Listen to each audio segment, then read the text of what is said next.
So we are using 3 cups of parboiled rice, about 1 cup of vermicelli, raisins and roasted almonds for garnishing, 1.5 cup of butter, and salt to taste. So the first step is to melt the butter completely.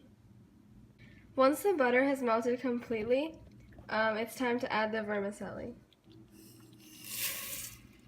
So at about medium heat, I'm going to keep mixing around the vermicelli to make sure it doesn't burn, and keep mixing until they turn like light brown and there is a bit of foam from the butter. So this is what I meant by a foam starting to form. So you can see there's a foam, and the reason you have to keep mixing it is it will like burn in 1 second if you don't keep mixing it. So just keep checking the color of the noodles and just see when it starts turning a little brown. At this point you can also add 2 beef cubes or chicken or beef broth to make the taste even better. I'm not going to be adding the broth today, but I highly recommend adding it because it makes it taste very good.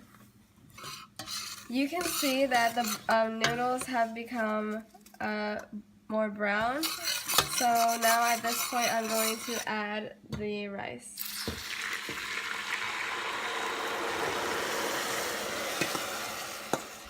Once you add that, the noodles will look even darker, but that doesn't mean they burned. You want them to look this dark. So the noodles took me about 10 to 15 minutes to make them brown. So after I've added the water, I'm just making sure that the water is about 1 inch above the rice.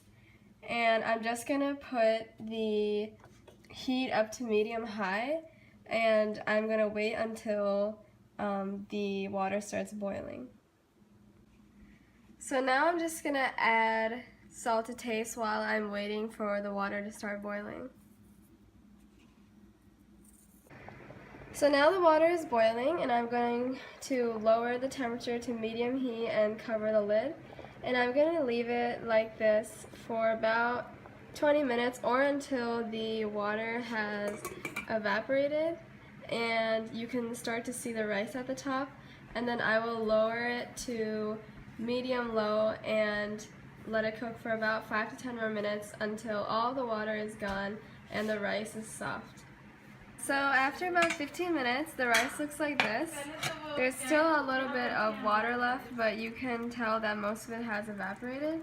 So I'm going to lower the heat to low, and I'm just going to let it sit for about 5 more minutes or until all the water has evaporated. And then I'm going to garnish it with the raisins and almonds and serve.